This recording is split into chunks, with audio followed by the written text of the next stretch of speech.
He holds a master's in public administration from the Harvard Kennedy School at Harvard University, as well as a master's in economics and a bachelor's degree in economics, both from the University of Nairobi. And food security project in Galana, creating at least 3 million jobs along the agricultural value chain. Honorable members, our economy has potential to grow and create jobs if we tap into the reservoir of talent and skill available among our women and youth, who are the majority. Kenya shilling 6 billion has been set aside to ensure that the youth engage in income-generating programs, including making funds easily available to citizens in all parts of the country under better delivery mechanism model along the lines of CDF. Success in this approach will form the basis for consolidating and rationalizing existing youth and women funds. In response to the employers' reluctance to hire inexperienced job seekers, initiatives are underway to improve information services to help young people access jobs and training opportunities. Also, the government will develop a subsidy program to employers that will lower the cost of hiring young people without work experience within the shortest time possible. Under consideration is a tax rebate to tax-compliant businesses and NGOs who hire inexperienced youth graduating from our educational institutions. Honorable members, the new administration intends to make the public procurement process play a leading role in driving growth, creating quality jobs and reducing poverty in our economy.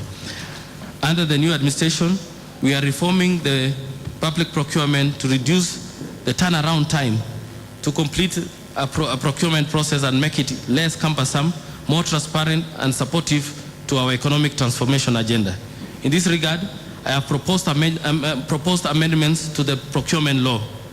First, to enhance the preference and reservation for youth, women and persons with disability from 10% to 30%. Second, to accord exclusive preference to local farms that manufacture and assemble, grow and extract or mine goods in priority areas such as construction, materials and related supplies, furniture, motor vehicles and foodstuff in a program called Buy Kenya, Build Kenya. And third, to reduce the time it takes to initiate and award tender to no more than 30 days. I expect these measures to be strictly observed by procuring entities and in particular state corporations, national government and county government in order to give momentum to economic growth and employment creation. Honorable members, education, health and social protection play an important role in our development effort. In line with the new administration priorities in this sector, I have allocated sufficient resources to finance various interventions. We are under the guidance of Secretary for Education, improving the quality and transforming our education system for a knowledge-based economy. In view of this, we have allocated 10.3 billion towards free primary education and 2.6 billion for school feeding programs. Kenya shilling 24.9 billion for free day secondary education and 1.17 billion for secondary school bursary. I have also set aside 800 million to upgrade the national schools, and another 4.9 billion has been allocated for higher education loan, and Kenya shilling 826 million for youth polytechnics. Further, the government has prioritized transforming the education system to e-teaching and e-learning. When fully implemented, the policy will reduce the cost of buying and replacing textbooks and improve access to information, communication and technology in schools and households. We have in the medium term allocated a total of 53.2 billion Kenya shilling for deployment of 1.35 million laptops to class 1 pupils, development of digital content and building capacity of teachers and rolling out computer laboratory for class 4 to class 8 in all schools throughout the country. This translates to 17.4 billion each financial year, starting this coming financial year 2013-2014. Honorable members, building a prosperous country demands substantial investment in healthy and productive population. In this regard, the national government, working hand in hand with the county government, is committed to ensuring the highest attainable standards of health.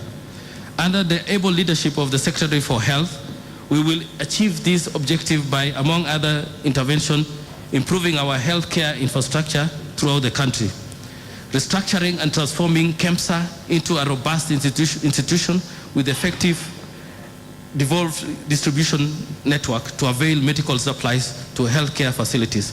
And 3, redeploying existing healthcare personnel while at the same time recruiting additional personnel to make access to quality healthcare a reality in our country.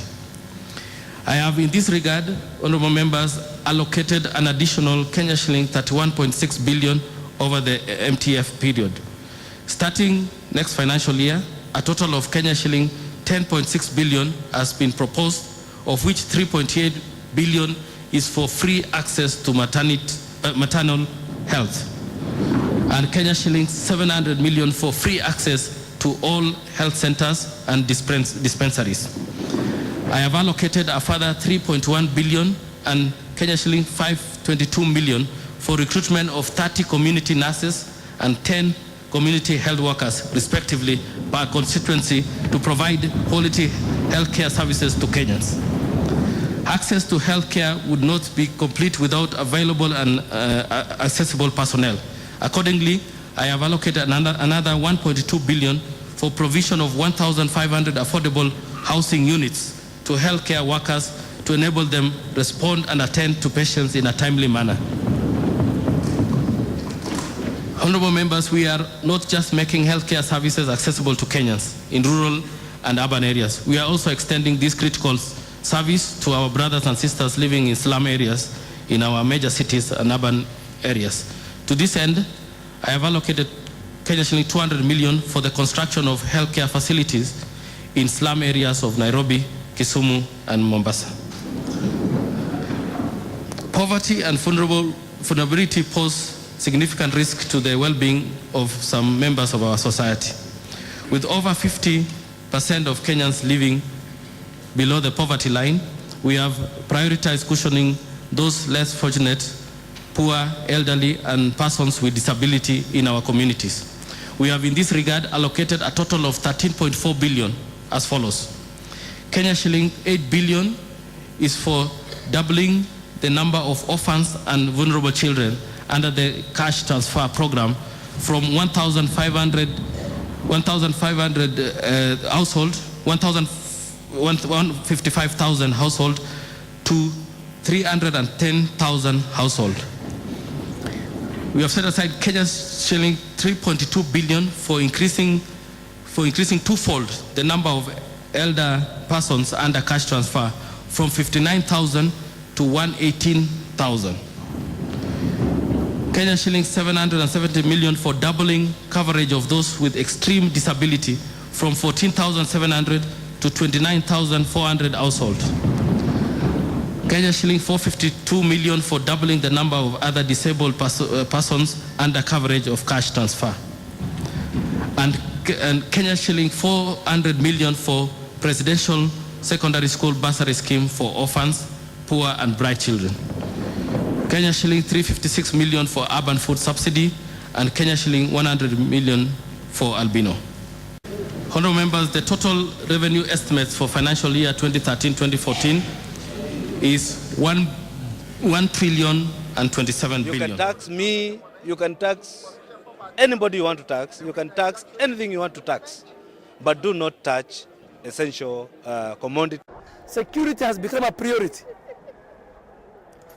1,200 vehicles have been allocated money. So we want to see the 1,200 vehicles in every constituency, in every police stations. Ile miradi ambayo imetajwa, ambayo imewekewa pesa hususan ya vijana na kina mama, hiyo ni kitu ambacho tunaona kitaweza kuinua maisha kulingana na vile hali ilivyo kwetu vijijini. Tourism, which has other 3 ministries within, has actually gotten a slightly bigger allocation, but considering that we have 3 ministries in one, we feel that that figure is not adequate for tourism to be able to run its activities fruitfully. Mara nyingi huwa tunaambiwa free education, free education, free education. But ukiangalia ni kama kufunikwa blanket ya macho. Ya jana na ilifurahisha wazazi wengi sana, kama vile laptop iliposemekana wanafunzi wataprovidiwa laptops. Kwa kweli Kenya itakuwa mbele sana na tunafurahia sana. Kwanza ya maternity imetufurahisha sana. Juu hata kama mimi siendi maternity, watoto wangu wataenda, marafiki wetu. Hiyo budget kwa upande wa vijana si tumeumia sana. Hata nikiongelea hiyo 6 billion na vijana wa Kenya juu zimewekwa pamoja na za mama hazitoshi. Hiyo budget tunasema gavabo wakufanya pozi kichekika historia hii pesa na vijana hiyo chapa hawakutushughulikia kwa. Sipandishiwe vitu kwa sababu wakati tunapopandishiwa vitu mwananchi wa kawaida anaumia. Manake si watu wote ambao wanatosha. Sana kama watatuwekea VAT kwa basic commodities, unga, sukari, majani, hata kompyuta sasa.